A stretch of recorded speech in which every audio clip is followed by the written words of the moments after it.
তো এখানে দেখতেই পাচ্ছ কত কিছু খাবার রাখা আছে। এখানটা দেখতে পাচ্ছ chips, cake, lozenges, Cadbury, biscuit, শুধু ফ্রুটি বাদে সব কিছুই আছে। তো এখানটা আমি আর বাবা মিলে সব প্যাকিং করছি। বাইরে যে রাস্তায় সব বাচ্চাগুলোরা থাকে তাদেরকে দেবো, তারা খুব খুশি হবে। আমার মেয়েও খুব খুশি। তো এখন আমরা বেরিয়ে পড়েছি। প্রথমে আমরা একটু যাব মিও মোড়ে কেক অর্ডার দিতে। একটা কেক অলরেডি অর্ডার হয়ে গেছে, তারপর এটা সেকেন্ড কেক। তো এটা অর্ডার দিয়ে তারপর আমরা ওয়েস্ট সাইডে গেছিলাম মেয়ের জন্য একটা বার্থডে ড্রেস কিনতে। বাট এখানে সত্যিকারের বলতে গেলে কোনো কিছু সেরকম বার্থডেতে পরার মতন ড্রেস আমি পাইনি। তো ওখান থেকে বেরিয়ে আমি আবার ট্রেন্সে চলে গেছি।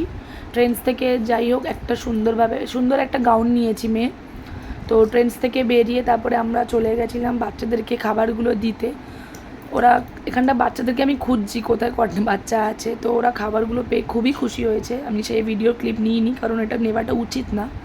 তো আবার এখানটা বেলুন দেখে আমার মেয়ে বেলুনের বায়না করলো। তারপর শুরু হয়ে গেল মেয়ের বার্থডে। তো রাত্রির 12টা নাগাদ কেক কাটানো হচ্ছে এখানটা মেয়ের এক্সাইটমেন্টটা দেখতেই পাচ্ছ, কী খুশি মেয়ে কেক কাটতে গিয়ে।